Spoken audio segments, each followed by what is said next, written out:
So, welcome.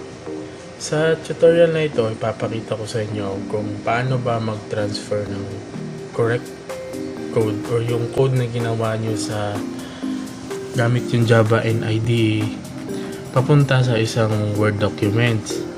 So, since na cellphone yung gamit niyo sa pag-create ng Java program, gamit nyo yung Java and IDE. So, papakita ko sa inyo kung paano siya i-transfer sa Word documents para sa masubmit nyo siya during sa submission ng ating mga activities.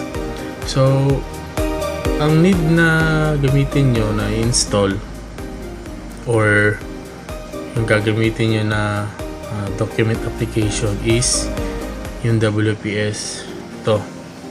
WPS Office. Para rin siyang Microsoft Office na kumpleto na siya lahat. Meron siyang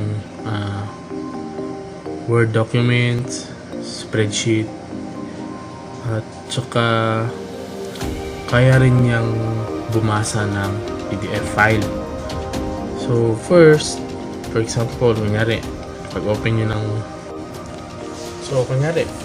tapos nyo na nagawa yung program.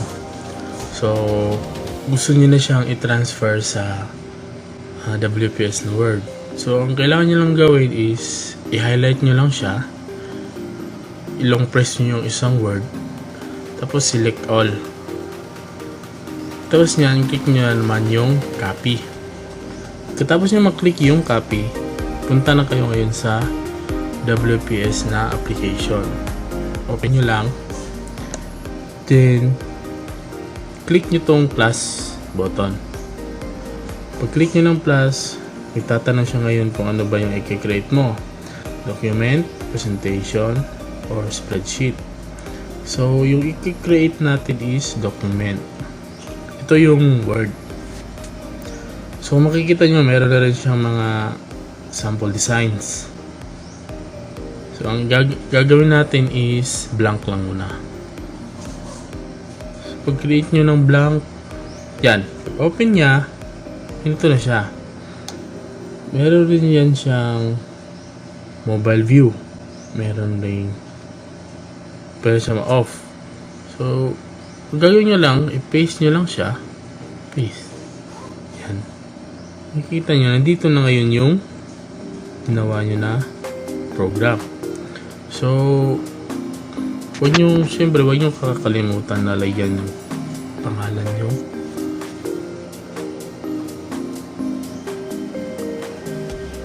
Pang-activity niyo.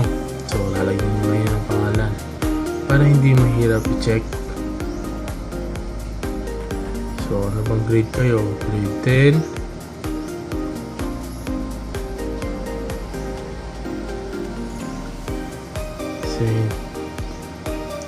Sabihin natin Michael. Then yung pangalan ng activity sa lesson 3 exercise 1. Sample lang ito ha. So pag natapos nyo na yan, i-click nyo ngayon tong done. Click nyo yung done. Then pwede nyo na siyang i-save. Click nyo lang yung ito, ang symbol kasi yan is diskette yan siya.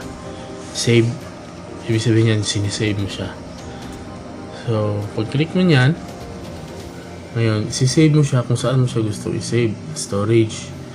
So, for example, dito ko siya gusto i-save sa SD card.